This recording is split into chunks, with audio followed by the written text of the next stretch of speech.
Assalamualaikum warahmatullahi wabarakatuh. Perkenalkan, nama saya Azgal Azgia, biasa dipanggil Azga. Saya berasal dari jurusan Komunikasi Penyiaran Islam, Fakultas Usuluddin Adab dan Dakwah IAIN Syekh Nurjati, semester 4, dengan nomor induk mahasiswa 19083021155. Di sini saya akan menjelaskan tentang 5 teori komunikasi massa beserta contoh kasusnya. Pengertian agenda setting. Pengertian ini menjelaskan bahwa media massa memang memiliki kekuatan untuk mempengaruhi bahkan membentuk pola pikir audiens yang terkena terpaan informasinya. McCombs and Shaw menerangkan lebih lanjut bahwa media massa mempunyai kemampuan untuk membuat masyarakat menilai sesuatu yang penting berdasarkan apa yang disampaikan media. Apa yang disampaikan media massa tentunya berpedoman pada kaidah jurnalistik yang berlaku. Terlebih lagi media memiliki para wartawan yang meliput dan memberitakan informasi sesuai dengan prinsip-prinsip jurnalisme mereka. Namun pada hal ini, McCombs dan Shaw menerangkan bahwa apa yang disampaikan media dianggap sebagai sesuatu yang penting dan patut untuk dipikirkan oleh masyarakat luas. Dengan begitu, masyarakat pun menilai apa yang dianggap penting oleh media adalah hal yang penting juga dan memang harus dipikirkan atau minimal mempengaruhi persepsi mereka terhadap hal tersebut. Contoh kasus agenda setting. Contoh yang paling nyata adalah tayangan berita di televisi. Ketika marak kasus kekerasan seksual pada anak, masyarakat menerima informasi tersebut sebagai gambaran dari realitas yang terjadi sesungguhnya. Meski sebenarnya mereka tidak mengalami langsung, informasi ini membuat masyarakat menyadari akan urgensi dari perkara tersebut dan lebih peka terhadap akan indikasi yang mengarah pada kasus itu. Tak jarang setelah ada satu kasus kekerasan seksual anak yang muncul dari satu daerah, kasus serupa pun terbongkar dari daerah lain.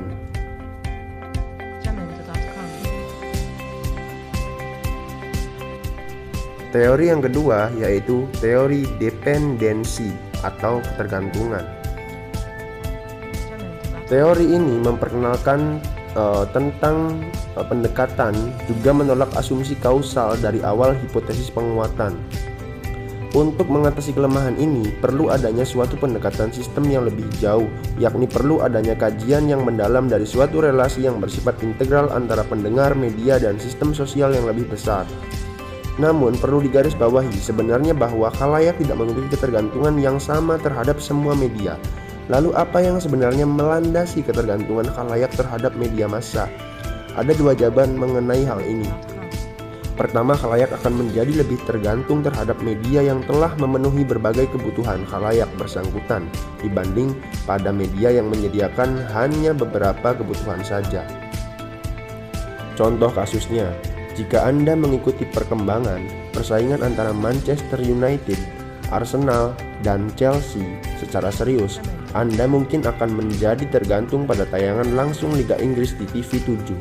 Sedangkan orang lain yang lebih tertarik Liga Spanyol dan tidak tertarik akan Liga Inggris mungkin akan tidak mengetahui bahwa situs TV 7 berkaitan Liga Inggris telah diupdate atau tidak melihat pemberitaan Liga Inggris di harian Kompas. Kemudian teori selanjutnya yaitu teori kultivasi. Teori kultivasi atau cultivation theory pertama kali dikenalkan oleh Profesor George Gibner, dekan emeritus dari Annenberg School for Communication di Universitas Pennsylvania. Riset pertamanya pada awal tahun 1960-an tentang proyek indikator budaya untuk mempelajari pengaruh menonton televisi. Tradisi pengaruh media dalam jangka waktu panjang dan efek yang tidak langsung menjadi kajiannya. Fokus utama riset kultivasi pada tayangan kriminal dan kekerasan dengan membandingkan kepada prevalensi kriminal dalam masyarakat. Bagi pemirsa pecandu barat televisi, dalam jangka waktu lama ternyata hal ini memberi keyakinan bahwa tak seorang pun bisa dipercaya atas apa yang muncul dalam dunia kekerasan. Media mempengaruhi penonton dan masing-masing penonton itu meyakininya. Sehingga para pecandu barat televisi itu akan mempunyai kecenderungan sikap yang sama satu sama lain. Sementara Maxwell mengutip pandangan Gepner bahwa televisi tidak hanya disebut sebagai jendela atau refleksi kejadian sehari-hari di sekitar kita, tetapi dunia itu sendiri. Jika adegan kekerasan merefleksikan aturan hukum yang tidak bisa mengatasi situasi seperti yang digambarkan dalam adegan televisi, bisa jadi ini merupakan yang sebenarnya.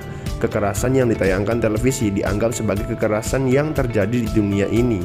Aturan hukum yang bisa digunakan untuk mengatasi perilaku kejahatan yang ditayangkan televisi akan dikatakan bahwa seperti itulah hukum kita sekarang ini. Inilah yang kemudian dalam analisis kultivasi televisi memberikan homogenisasi budaya atau kultivasi terjadi dalam dua hal mainstreaming, pelaziman, dan resonance atau resonansi.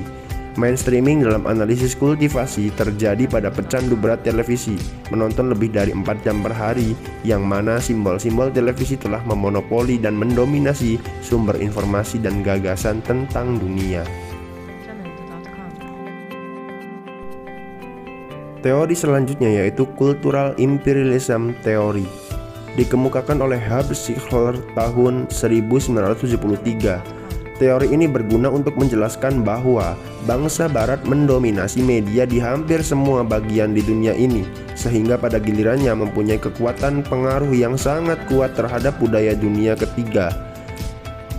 Media, khususnya media massa seperti film, surat kabar, web, dan situs-situs informasi dari internet, komik, dan juga novel, dan sejumlah media massa lainnya umumnya diproduksi secara besar-besaran oleh orang barat karena mereka memiliki modal untuk melakukannya. Dilihat dari harganya pun relatif lebih murah dibandingkan dengan media lokal. Akibatnya, karena setiap hari dan setiap saat penduduk dunia ketiga tadi menonton dan membaca hasil dan pandangan-pandangan budaya yang dilahirkan oleh budaya barat, maka akibatnya mereka pun terpengaruh lebih jauh dari adanya terpaan informasi yang terus-menerus dari berbagai media massa seperti ini. Maka secara langsung ataupun tidak langsung, masyarakat dunia ketiga membenarkan atau mengadopsi pandangan dan perilaku budaya barat. Contoh kasus: ketika sepasang suami dan istri sedang menonton sebuah film dari VCD rentalan dari tetangga, bukan film semi atau apalagi porno, hanya ada adegan dewasa. Dua anak pasangan tersebut datang ikut menonton. Secara edukatif, mereka melarang karena film ini termasuk kurang pas ditonton oleh anak yang belum 17 tahun ke atas. Sesuai dengan labelnya, apa komentar anak-anak tersebut? Wah, yang itu belum seberapa, Pak. Ada yang lebih seru. Dari itu, kalau bapak dan mama mau nanti dicariin. Sepasang suami istri tersebut tidak bisa berkomentar lebih jauh tentang hal tersebut karena tidak percaya dengan apa yang dikatakan anak mereka. Mereka banyak belajar secara langsung dari sumbernya yang asli, tidak melalui orang tua lagi, apalagi dengan orang tua yang tergolong sibuk dengan pekerjaannya atau dengan karirnya. Teori Uses and Gratification atau kegunaan dan kepuasan. Teori ini pertama kali diperkenalkan oleh Herbert Blumer dan Elihu Katz pada tahun 1974. Teori ini mengatakan bahwa pengguna media memainkan peran aktif untuk memilih dan menggunakan media tersebut. Dengan kata lain, pengguna media adalah pihak yang aktif dalam proses komunikasi. Pengguna media berusaha mencari sumber media yang paling baik di dalam usaha memenuhi kebutuhannya. Artinya, pengguna media mempunyai pilihan alternatif untuk memuaskan kebutuhannya. Contoh kasus, kita ambil kebutuhan dan kepuasan penonton. Salah satunya dengan menonton acara musik dahsyat yang sebagian besar disukai oleh kaum wanita, khususnya remaja. Para remaja lebih ingin menonton atau mencari kepuasan dengan musik terupdate melalui tayangan acara musik dahsyat di RCTI ketimbang melalui acara lain yang lebih dominan mengikuti acara dahsyat tersebut. Selain itu, para pembawa acara dahsyat humoris yang membuat pikiran kembali segar setelah melihat acara tersebut.